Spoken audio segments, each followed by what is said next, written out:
All right, Coach. There's a lot of different levels of college baseball, but for you at the Division III level, can you explain your recruiting strategies and what does your recruiting look like over the course of a year? So what we do is we try to hit as many showcases and clinics and stuff like that in the summertime as we can. We actually have our own prospect clinic in the summer. Usually it was canceled this year because of COVID-19, but we usually have a prospect clinic in the summer. And then what we do is whoever's showing interest, we will start to recruit them in the fall, try to get them out to visit Mass Maritime. And then the next step would be to get the applications in and roll like that. So that would be the kind of after your junior year, you go to that showcase after your junior year and pick it up going into your senior year and stuff like that. We will start to contact, younger type kids, but just in the emails and just kind of general type communication. But that's kind of how we work it at Mass Maritime, just because of the uniqueness of us. Coach, have you ever taken a risk on a player with a character issue? Did it work out, and would you do it again? To tell you the truth, we really haven't had too many issue type kids because of the type of school we are. If you're a risk type kid, you're probably not looking at Mass Maritime with the regiment and the discipline and the structure that we have. So we really haven't ran into too many disciplinary issues. You always get the disgruntled kid on the field that's not getting in and things like that, but we really don't run into the disciplinary type student too often at Mass Maritime.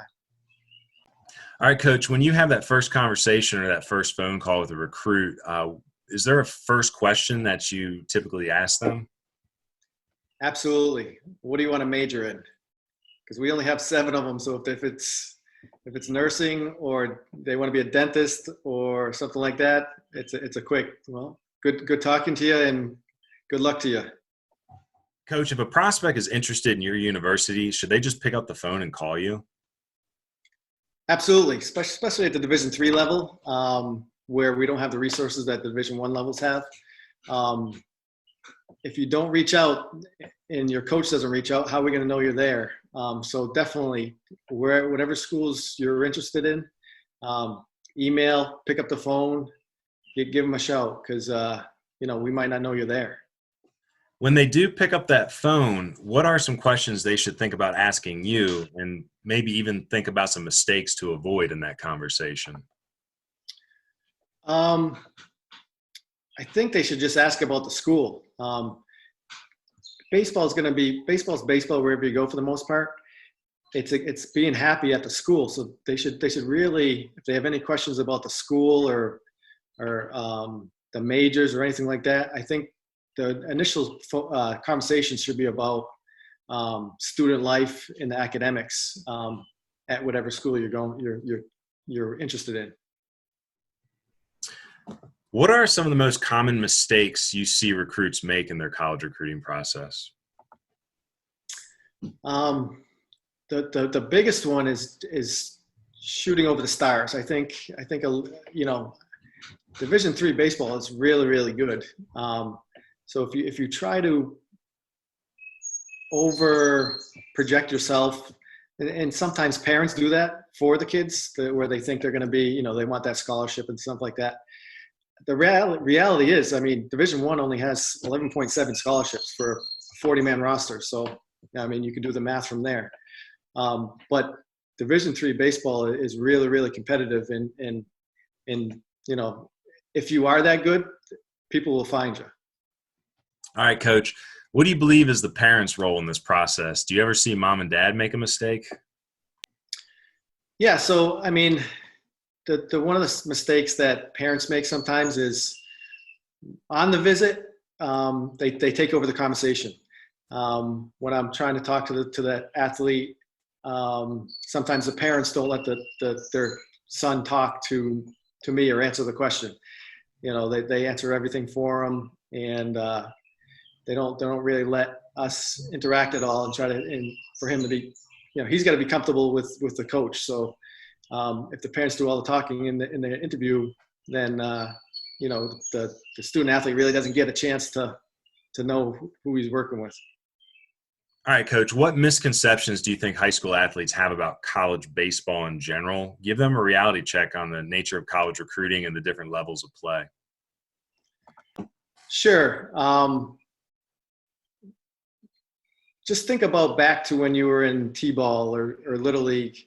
How many of those kids actually went to high school with you? Babe Ruth and Legion and the AU ball.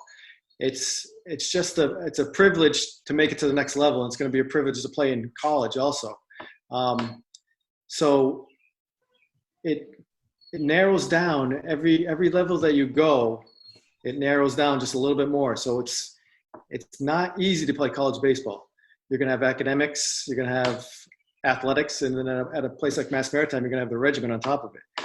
So it's hard to do. It's hard to get there skill-wise, and it's a lot of work that you got to put in. All right.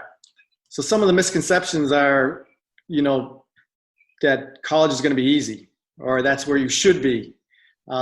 Every level from Division III to Division I is going to be a challenge.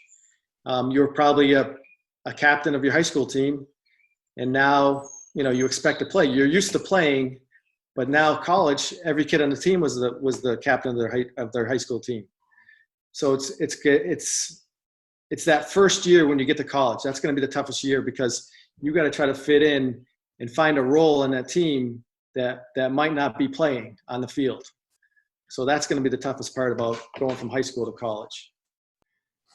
As a Division III program, you need good baseball players. Like, you're recruiting good baseball players, but can you give the athletes out there the difference in physical tool sets and like what you're looking for a player at the Division III level you're trying to build, as opposed to what the Division I level recruiter is looking for?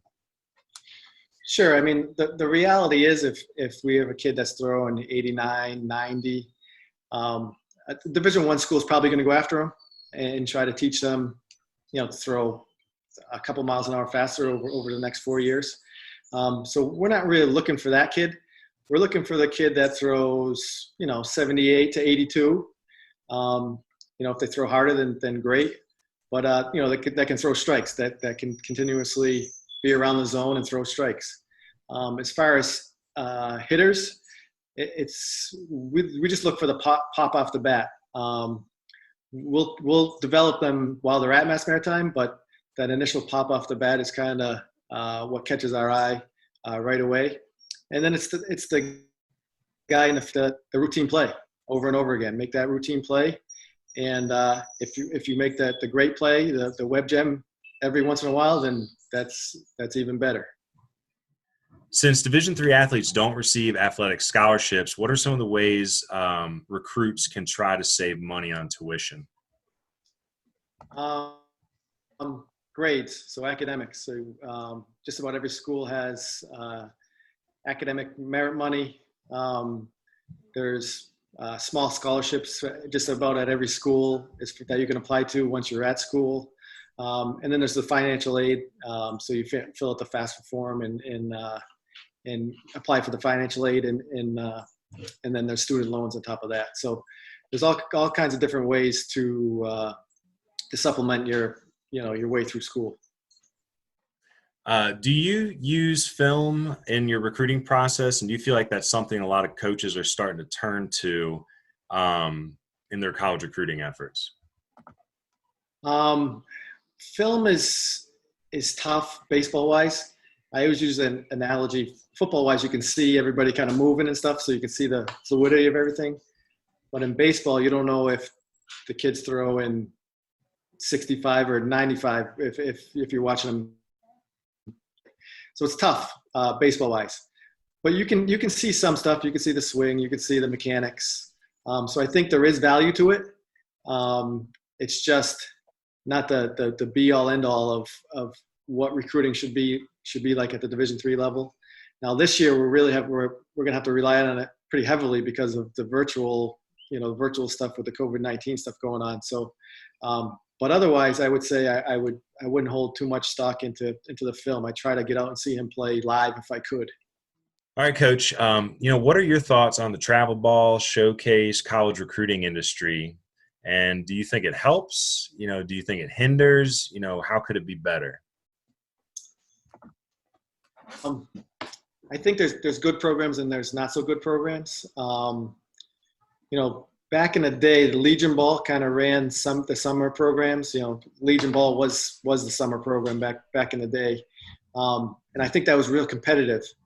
And what happened was, this is all what I think. AAU stepped in and kind of took those kids that weren't getting picked up by Legion and kind of watered everything down. So I think there's not a really right or wrong answer to this, because there are some really, really good AAU programs that could beat any Legion team in the country. But there's other AAU teams that are run by parents and stuff like that just so their kid can play summer ball. So there's definitely teams out there that are great to watch, and there's definitely teams that are subpar.